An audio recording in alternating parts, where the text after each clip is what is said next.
ফের হত্যাযজ্ঞে মেতেছে শত্রুরা। পরিস্থিতি আরও খারাপ হওয়ার শঙ্কা বিএনপির। ভোট বানচালে অভ্যুত্থানের নায়কদের টার্গেট করার অভিযোগ এনসিপির। আবার নতুন করে বাংলাদেশের শত্রুরা এই হত্যাকাণ্ডে মেতে উঠেছে। নির্বাচনকে বানচাল করার জন্য গণঅভ্যুত্থানের যারা প্রতিচ্ছবি ছিল, যারা নায়ক ছিল, তাদেরকে টার্গেট করে হত্যা করা হচ্ছে। প্রার্থীদের উপর চোরাগোপ্তা হামলার শঙ্কা থাকলেও যথাসময়ে নির্বাচনের প্রত্যয় ইসির। প্রার্থী ও নেতাদের নিরাপত্তা প্রোটোকল দেওয়ার সিদ্ধান্ত। হামলার সম্ভাবনা আমরা এগুলোকে উড়িয়ে দিচ্ছি না। এগুলো যাতে কঠোর হস্তে দমন করা হয়। নির্বাচনকে বানচাল করার কোনো চেষ্টা করবেন তারা ব্যর্থ হবেন। কোনো আশঙ্কা নাই, নির্বাচন সময় মতো হবে। দেখছিলেন প্রধান শিরোনাম। সন্ধ্যার সময় সঙ্গে আছি আমি গোলাম রাব্বি। এবার অন্যান্য শীর্ষ সংবাদ। ভারতীয় হাইকমিশনারকে তলব পররাষ্ট্র মন্ত্রণালয়ের। নির্বাচন বানচালে শেখ হাসিনার উস্কানিতে উদ্বেগ প্রকাশ। অন্তর্বর্তী সরকারের বিবৃতিকে প্রত্যাখ্যান নয়াদিল্লির। হাদির অবস্থা এখনো অত্যন্ত আশঙ্কাজনক। সন্দেহভাজনদের পাসপোর্ট ব্লক। সীমান্ত পারাপারে জড়িত অভিযোগে দুজন আটক। হামলায় ব্যবহৃত বাইকের মালিকও ধরা।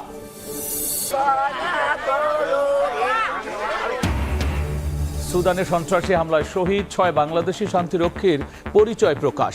নিহত সেনা সদস্যদের গ্রামের বাড়িতে শোকের মাতম।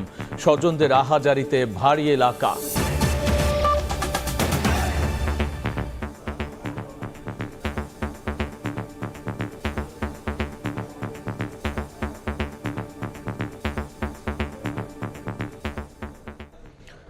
শত্রুরা নতুন করে হত্যাযজ্ঞে মেতে উঠেছে বলে মন্তব্য করেছেন বিএনপির মহাসচিব মির্জা ফখরুল ইসলাম আলমগীর। মিরপুর শহীদ বুদ্ধিজীবী স্মৃতিসৌধে শ্রদ্ধা নিবেদন শেষে তিনি আশঙ্কা করেছেন সামনে পরিস্থিতি আরও খারাপ হতে পারে। এনসিপি আহ্বায়ক নাহিদ ইসলাম বলেছেন, নির্বাচন বানচালের জন্য গণঅভ্যুত্থানের নায়কদের টার্গেট করা হচ্ছে। সাইফুল ইসলামের ক্যামেরায় রাইদুল ইসলাম শুভর রিপোর্ট। জ্ঞান, মনন ও প্রজ্ঞার বাতিঘরে যারা আলো ছড়িয়েছিলেন সেই আলোকবর্তিতাদের নৃশংসভাবে হত্যা করা হয় ৭১-এর ১৪ ডিসেম্বর। জাতির শ্রেষ্ঠ সন্তানদের মিরপুর ও রায়েরবাজার বধ্যভূমিতে ফুল দিয়ে শ্রদ্ধা জানান বিভিন্ন রাজনৈতিক দলের নেতাকর্মীরা। বিএনপি মহাসচিব অভিযোগ করেন, নির্বাচনের পথকে বাধাগ্রস্ত করতে কিলিং মিশনে নেমেছে একটি গোষ্ঠী। সামনে আরও খারাপ সময় আসছে বলেও শঙ্কা জানান তিনি। নির্বাচনের মাধ্যমে একটা গণতান্ত্রিক বাংলাদেশ নির্মাণ করবে, সেই সময় আবার নতুন করে বাংলাদেশের শত্রুরা এই হত্যাকাণ্ডে মেতে উঠেছে। গত পরশু যে হত্যাকাণ্ড হয়েছে, আমরা তার তীব্র নিন্দা জানিয়েছি এবং আমরা আশঙ্কা করছি যে এইরকম আরও ঘটনা ঘটতে পারে। মিরপুর ও রায়েরবাজার বধ্যভূমিতে শ্রদ্ধা জানান এনসিপি প্রধান নাহিদ ইসলাম ও সাবেক উপদেষ্টা আসিফ মাহমুদ সজীব ভুঁইয়া। তারা বলেন, দেশকে মেধাহীন করতে চেষ্টা করছে জুলাইয়ের পরাজিত শক্তি। নির্বাচন বানচালের জন্য টার্গেট করা হচ্ছে অভ্যুত্থানের নায়কদের। নির্বাচনকে বানচাল করার জন্য এবং গণ অভ্যুত্থানকে নস্যাৎ করার জন্য গণ অভ্যুত্থানের যারা প্রতিচ্ছবি ছিল, যারা নায়ক ছিল, নেতা ছিল, যারা অংশগ্রহণকারী ছিল, তাদেরকে টার্গেট করে হত্যা করা হচ্ছে। ফ্যাসিস্ট শক্তি তারা পরাজিত হওয়ার পর এদেশকে নেতৃত্বহীন করার জন্য আমাদের জুলাই গণ অভ্যুত্থানের নেতৃত্বদেরকে টার্গেট করছে। অন্যান্য দলের নেতারা বলেন, ফ্যাসিবাদের পক্ষে কাজ করছেন অনেক বুদ্ধিজীবী, যারা এখনো ইতিহাস বিকৃতির চেষ্টা করে যাচ্ছেন। শাহিন আলম, সময় সংবাদ, ঢাকা। নির্বাচন বানচাল এবং ধর্মের নামে বিভাজন তৈরির চেষ্টার অভিযোগ করেছেন বিএনপির মহাসচিব মির্জা ফখরুল ইসলাম আলমগীর। বলেছেন, হত্যা চেষ্টার মাধ্যমে ভয় দেখিয়ে গণতন্ত্রের সৈনিকদের চুপ করিয়ে দেওয়ার চেষ্টা চলছে। শহীদ বুদ্ধিজীবী দিবস উপলক্ষে রাজধানীর ইঞ্জিনিয়ার্স ইনস্টিটিউটে আয়োজিত আলোচনা সভায় দলের স্থায়ী কমিটির সদস্যরা বলেছেন, শান্তিপূর্ণ পরিস্থিতি না থাকলে সুষ্ঠু নির্বাচন সম্ভব নয়। শহীদ বুদ্ধিজীবী দিবস উপলক্ষে রাজধানীর ইঞ্জিনিয়ার্স ইনস্টিটিউটে আলোচনা সভার আয়োজন করে বিএনপি। এতে উঠে আসে বুদ্ধিবৃত্তিক বিকশিত বাংলাদেশ গড়ার পাশাপাশি সাম্প্রতিক নানা ইস্যু। দলের স্থায়ী কমিটির সদস্যরা বলেন, ৭১-এর ১৪ ডিসেম্বর যে ষড়যন্ত্র করা হয়েছিল তার মাধ্যমে বাংলাদেশের গণতন্ত্রকামী মানুষকে দমিয়ে রাখা যায়নি। নতুন প্রজন্ম তারা কিছুটা ভিন্নভাবে চিন্তা করে, সমগ্র রাষ্ট্র এবং সমাজ নিয়ে যেন তারা চিন্তা করে, যাতে আগামীতে এই রাষ্ট্র বিনির্মাণে তারা সঠিক পথে এগোতে পারে। 14ই ডিসেম্বর বাংলাদেশকে মেধাহীন রাষ্ট্রে পরিণত করার যে ষড়যন্ত্র বাংলাদেশের দখলদার বাহিনী করেছিল, পাকিস্তানিরা করেছিল, এদেশের রাজাকার আলবদররা যেটা পরিচালিত করেছিল। নির্বাচন ইস্যুতে নানা ষড়যন্ত্রে উদ্বেগ জানান বিএনপি নেতারা। বলেন, সাম্প্রতিক গুলির ঘটনার পেছনে আছে একটি চিহ্নিত দল। শান্তিপূর্ণ পরিস্থিতি না থাকলে সুষ্ঠু নির্বাচন সম্ভব নয় বলেও মন্তব্য তাদের। এই ধরনের কাজগুলো যারা করে তারা কিন্তু চিহ্নিত একটি দল। এই ধরনের অপকর্মগুলি যারা করে তারা চিহ্নিত দল। এই দলটি বাংলাদেশকে কখনোই শান্তিতে থাকতে দেবে না। যে দেশে মাত্র কিছুদিন আগে অসংখ্য নারী, শিশু, শ্রমিক, ছাত্র জনতা জীবন দিল, সেই দেশে ষড়যন্ত্রকারীরা আমাদের দেশে যারা ফ্যাসিবাদের বিরুদ্ধে লড়াই করেছে তাদেরকে হত্যার চেষ্টা করছে। আলোচনায় বিএনপি মহাসচিব অভিযোগ করেন, চেনা দুটি প্রতিপক্ষ নির্বাচন বানচাল এবং ধর্মের নামে বিভাজন তৈরির চেষ্টা করছে। হত্যা চেষ্টার মাধ্যমে ভয় দেখিয়ে গণতন্ত্রের সৈনিকদের চুপ করিয়ে দিতে চায় তারা। নতুন করে এই নির্বাচনের সময়ে এই ষড়যন্ত্র করে নির্বাচনকে নস্যাৎ করতে চায়। আমরা তাদেরকে চিনি।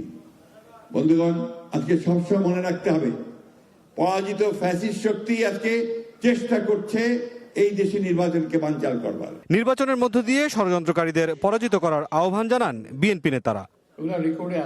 মুরসালিন হক জুনায়েদ, সময় সংবাদ, ঢাকা। দিল্লির পরিকল্পনায় ভারতীয় সেনা আর গোয়েন্দা সংস্থায় বুদ্ধিজীবীদের হত্যা করেছিল বলে মন্তব্য করেছেন জামায়াতে ইসলামীর সেক্রেটারি জেনারেল অধ্যাপক মিয়া গোলাম পরওয়ার। রাজধানীর কৃষিবিদ ইনস্টিটিউটে শহীদ বুদ্ধিজীবী দিবস উপলক্ষে ঢাকা মহানগর উত্তর জামাত আয়োজিত আলোচনা সভায় তিনি এমন মন্তব্য করেন। স্বাধীনতার 54 বছর পেরিয়ে গেল, বুদ্ধিজীবী হত্যার রহস্য উন্মোচিত হয়নি। দেশের স্বাধীনতার সার্বভৌমত্ব রক্ষার অতন্ত্র প্রহরী জুলাই যোদ্ধাদের টার্গেট করে হত্যার পরিকল্পনা করা হচ্ছে বলেও এ সময় মন্তব্য করেছেন জামাত নেতা। 54 বছর পেরিয়ে গেল, বুদ্ধিজীবী হত্যার এই রহস্য আজও উন্মোচিত হয়নি। দিল্লির তাবেদাররা বুদ্ধিজীবী হত্যার ঘটনা নিয়ে তাদের প্রথাগতভাবে সমস্ত দায় দায়িত্ব ঘৃণিতভাবে জামাত ইসলামীর উপরে চাপাবার যে চেষ্টা করেছেন, তিলে তিলে ইতিহাসের অনেক ইতিহাস এবং তথ্য আবিষ্কার হচ্ছে যে এই হত্যার পিছনে দিল্লির পরিকল্পিত ষড়যন্ত্রের ভিত্তিতে ভারতীয়রা আমাদের এই সেরা সন্তানকে হত্যা করেছে। এভারকেয়ার হাসপাতালে চিকিৎসাধীন ওসমান হাদির অবস্থা এখনও অত্যন্ত আশঙ্কাজনক। ব্রেইন স্টেমে আঘাত ও মস্তিষ্ক অতিরিক্ত ফুলে যাওয়ার কারণে রক্তচাপ ওঠানামা করছে। ব্লাড সুগার নিবিড়ভাবে পর্যবেক্ষণ করা হচ্ছে। বিকেলে সংবাদ বিজ্ঞপ্তিতে তথ্য জানিয়েছে মেডিকেল বোর্ড। এদিকে ব্রিফিংয়ে পুলিশ জানিয়েছে সন্দেহভাজন হামলাকারীদের পাসপোর্ট এরই মধ্যে ব্লক করা হয়েছে। সীমান্ত পারাপারে জড়িত দুজনকে আটক করার পাশাপাশি ধরা পড়েছে হত্যা চেষ্টায় ব্যবহৃত মোটর সাইকেলের চালকও।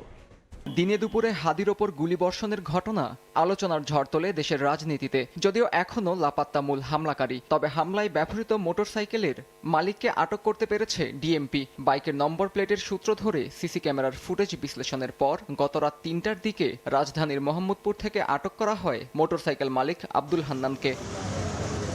এভারকেয়ারে সিসিইউতে চিকিৎসাধীন হাদির অবস্থা এখনো অত্যন্ত আশঙ্কাজনক বলে জানিয়েছে মেডিকেল বোর্ড। রোববার বিকেলে দেয়া বিবৃতিতে জানানো হয়েছে, নতুন সিটি স্ক্যানে মস্তিষ্কের ফোলা আরও বেড়েছে, যা অত্যন্ত উদ্বেগজনক।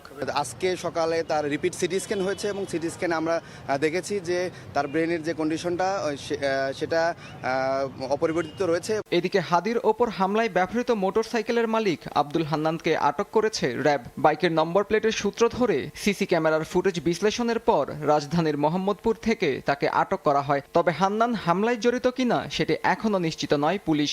ঘটনাস্থলের আশেপাশে সিসিটিভি ফুটেজ বিশ্লেষণ করে মোহাম্মদ আব্দুল হান্নান নামে এক ব্যক্তিকে র্যাব কর্তৃক পল্টন থানায় হস্তান্তর করা হয়েছে। রোববার বিভিন্ন গণমাধ্যমে খবর আসে দাউদ খান ভারতে পালিয়ে গেছেন, তবে এই সংক্রান্ত কোনো তথ্য নেই পুলিশের কাছে। তবে শেরপুরের নালিতাবাড়ি সীমান্তে পারাপারে জড়িত সন্দেহে দুজনকে আটক করে জিজ্ঞাসাবাদ করছে পুলিশ। সন্দেহভাজনদের পাসপোর্ট ব্লক করা হয়েছে। সীমান্ত পার না হতে পারে সেই জন্য তাদের পাসপোর্ট সংগ্রহ করে পাসপোর্ট ব্লক করে দেওয়া হয়েছে। শেরপুরের নলিতাবাড়ি এলাকায় অভিযান পরিচালনা করে সীমান্ত দিয়ে লোক পারাপার যারা করে এই জড়িত সন্দেহে আমরা 2 জনকে গ্রেফতার করতে সক্ষম হয়েছি। নির্বাচনী পরিবেশ সমুন্নত রাখতে প্রার্থীদের নিরাপত্তায় পুলিশ কাজ করবে বলেও জানানো হয়। পলাতক ছিল, তারা দেশে চলে আসছে। আত্মজ রহমান, সময় সংবাদ, ঢাকা। ভারতে অবস্থান করে নির্বাচন বানচালে শেখ হাসিনার উস্কানিমূলক বক্তব্য ও তার সমর্থকদের সন্ত্রাসী কর্মকাণ্ডের বিষয়ে ঢাকার দাবি প্রত্যাখ্যান করেছে নয়াদিল্লি। পাশাপাশি ভারতের ভূখণ্ড কখনো বাংলাদেশের স্বার্থবিরোধী কাজে ব্যবহার করতে দেওয়া হয় না বলেও সংবাদ বিজ্ঞপ্তিতে উল্লেখ করা হয়। এর আগে ভারতীয় হাই কমিশনারকে তলব করে প্রতিবাদ জানায় পররাষ্ট্র মন্ত্রণালয়। গত শুক্রবার রাজধানীর বিজয়নগরে গুলিবিদ্ধ হন ইনকিলাব মঞ্চের আহ্বায়ক শরীফ ওসমান বিন হাদি। এ হামলার প্রতিবাদে শুরু হয় রাজনৈতিক দলগুলোর নানা কর্মসূচি। এরই পরিপ্রেক্ষিতে রোববার ঢাকায় নিযুক্ত ভারতীয় হাই কমিশনারকে ডেকে পাঠায় পররাষ্ট্র মন্ত্রণালয়। বিকেলে সংবাদ বিজ্ঞপ্তিতে বলা হয়, ওসমান হাদির উপর হত্যা চেষ্টায় জড়িত সন্দেহভাজনদের ভারতে পালিয়ে যাওয়া ঠেকাতে দেশটির সহযোগিতা চেয়েছে সরকার। পাশাপাশি কেউ যদি ভারতীয় ভূখণ্ডে প্রবেশ করে থাকে তাদের দ্রুত গ্রেফতার এবং বাংলাদেশে প্রত্যর্পণের ব্যবস্থার অনুরোধ জানানো হয়।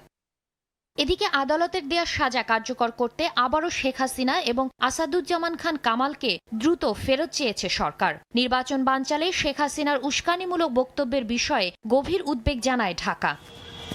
এছাড়া ভারতে অবস্থানরত আওয়ামী লীগ নেতাকর্মীদের বাংলাদেশ বিরোধী তৎপরতার বিষয়টিও হাই কমিশনারের নজরে আনা হয়। অভিযোগে বলা হয়, এসব ব্যক্তিরা আসন্ন নির্বাচনকে বাধাগ্রস্ত করতে দেশের অভ্যন্তরে সন্ত্রাসী কর্মকাণ্ড পরিকল্পনা, সংগঠিত এবং বাস্তবায়নে সহায়তা করছে। এ ধরনের অপরাধমূলক কার্যক্রম বন্ধে দ্রুত ব্যবস্থা নেওয়া এবং তাদের বাংলাদেশে প্রত্যর্পণের জন্য ভারত সরকারের প্রতি আহ্বান জানানো হয়। বৈঠকে হাই কমিশনার প্রণয় ভার্মা জানান, ঢাকায় শান্তিপূর্ণ নির্বাচন দেখতে আগ্রহী তার দেশ। এ বিষয়ে প্রয়োজনীয় সব ধরনের সহযোগিতা দিতেও প্রস্তুত রয়েছে ভারত। শাতিলা শারমিন, সময় সংবাদ, ঢাকা। সন্ধ্যার সময়ে আরও থাকছে। বুড়িগঙ্গায় লঞ্চের ধাক্কায় ডুবল বালুবাহী বালকেট। নারায়ণগঞ্জে নদীতে ঝাঁপ দিয়ে অল্পের জন্য রক্ষা পেলেন সুকানি সহ 5 শ্রমিক। লঞ্চ জব্দ। সম্ভাব্য প্রার্থীদের উপর আরও চোরাগোপ্তা হামলার আশঙ্কা থাকলেও নির্বাচন নিয়ে কোনো শঙ্কা নেই এসির। বিকেলে আইন শৃঙ্খলা পরিস্থিতি নিয়ে জরুরি বৈঠক শেষে কমিশনার আবুল ফজল মোহাম্মদ সানাউল্লাহ আরও বলেছেন, ব্যর্থ হবে ভোট বানচালের চেষ্টা, আর যথাসময়ে হবে নির্বাচন। এদিকে রাজনীতিক ও সম্ভাব্য প্রার্থীদের জন্য নিরাপত্তা প্রোটোকল দেওয়ার সিদ্ধান্ত নিয়েছে সরকার। তফসিল ঘোষণার পরদিন ঢাকা 8 আসনের সম্ভাব্য প্রার্থীকে টার্গেট করে গুলি, একাধিক জেলা নির্বাচন অফিসে অগ্নিসংযোগের ঘটনায় আইনশৃঙ্খলা পরিস্থিতি নিয়ে বাড়ছে উদ্বেগ।